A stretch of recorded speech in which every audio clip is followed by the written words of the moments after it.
ಕಾಂಗ್ರೆಸ್ನಲ್ಲಿ ಕೆಪಿಸಿಸಿ ಅಧ್ಯಕ್ಷರ ಬದಲಾವಣೆಗೆ ಪಟ್ಟುಗಳು ಜಾಸ್ತಿ ಆಗ್ತಾ ಇದೆ. ರಾಜ್ಯ ಕಾಂಗ್ರೆಸ್ನಲ್ಲಿ ಶುರುವಾಗಿ ಬಿಡುತ್ತಾ ಹಾಗಾದರೆ ಬದಲಾವಣೆಯ ಪರ್ವ. ಶೀಘ್ರದಲ್ಲೇ ಕೆಪಿಸಿಸಿ ಅಧ್ಯಕ್ಷರ ಬದಲಾವಣೆ ಹಾಗಾದರೆ ಗ್ಯಾರಂಟಿ ಆಗುತ್ತಾ? ಮಲ್ಲಿಕಾರ್ಜುನ್ ಖರ್ಗೆ ಅವರನ್ನ ಭೇಟಿ ಮಾಡಿದ್ದಾರೆ ಸಚಿವ KN ರಾಜಣ್ಣ. KC ವೇಣುಗೋಪಾಲ್ ಬಳಿಕ ಖರ್ಗೆ ಭೇಟಿ ಮಾಡಿದ್ದಾರೆ.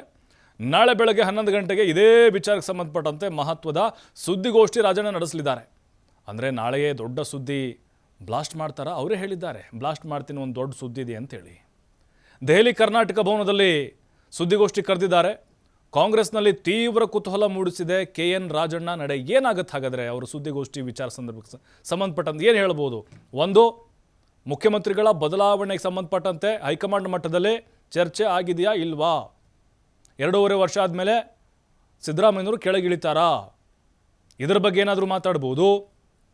ಅಥವಾ KPCC ಅಧ್ಯಕ್ಷರ ಬದಲಾವಣೆಗೆ ಸಂಬಂಧಪಟ್ಟಂತಹ ವಿಚಾರವನ್ನು ಪ್ರಸ್ತಾಪ ಮಾಡಬಹುದು. ಅದನ್ನು ಬಿಟ್ಟರೆ ಈಗ SC/ST ಅಥವಾ ದಲಿತ ಸಮುದಾಯದ ನಾಯಕರ ಒಂದು ಔತಣಕೂಟ ಇದೆಯಲ್ವಾ, ಮೀಟಿಂಗು, ಅದ್ರ ಬಗ್ಗೆ ಮಾಹಿತಿ ಕೊಡುವಂತಹ ಸಾಧ್ಯತೆಗಳಿದ್ದಾವೆ. ಒಟ್ಟಿನಲ್ಲಿ ರಾಜಣ್ಣವರ ಹೇಳಿಕೆ ಅಂತೂ ಈಗ ನಾಳೆ ಸುದ್ದಿಗೋಷ್ಠಿ ಕಾಂಗ್ರೆಸ್ನಲ್ಲಿ ವಿಭಿನ್ನ ರೀತಿಯಾದಂಥ ಚರ್ಚೆಗಳಿಗೆ ಅವಕಾಶ ಮಾಡಿಕೊಡ್ತಾ ಇದೆ.